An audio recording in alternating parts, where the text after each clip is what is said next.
The man who was at the center of a nearly 30-hour standoff in Mountain View just made his first court appearance. 68-year-old Reginald Smith was just arraigned downtown. He's accused of threatening to kill his neighbors and then firing a shotgun at police during that standoff. CBS 8's Kelly Hessedal was in the courtroom. She joins us live with what she learned today. Kelly. That's right, and Smith appeared very alert. Before the hearing even got started, he was kind of looking through the glass around the room to see who was there. Now, he pled not guilty to several charges of assault on a peace officer, and then through his public defender, he told the judge he wanted her to know this.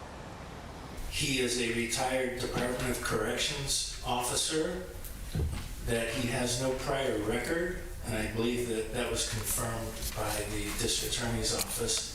Did not include count 8, which... And today, prosecutors laid out a timeline of the event Sunday. First, police got a call that there were gunshots at the home. Smith told them he'd been shot. Police show up. They say he refused to come out, so they left. A short time later, prosecutors say he got into a fight with his neighbors, threatened to shoot them with a revolver. They called police. Police came back, and Smith barricaded himself in his home, refusing to cooperate with officers. Now, this eventually triggers a shelter-in-place order for his neighbors.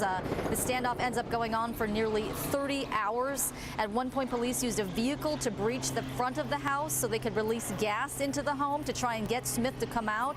And here's what prosecutors say happened next.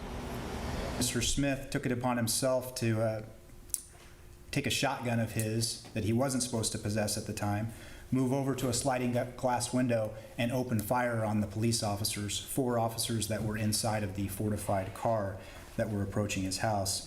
One of those gunshots, we believe it was 2 to 3 shots, hit the front of the car, the boom area that helps penetrate the house and inject the gas into the house.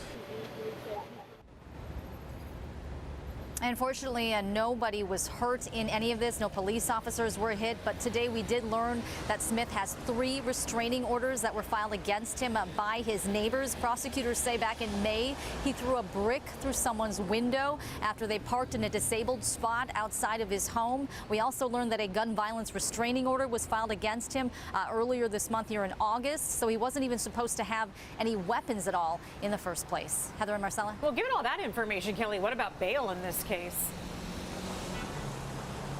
Well, and what was kind of unusual today is he also told the judge through his public defender that he could pay a $50,000 bail if he was given bail. Now, obviously, that's not really how this works.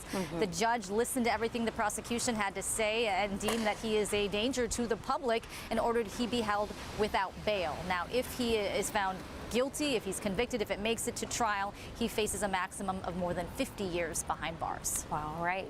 Thanks so much, Kelly, for that update.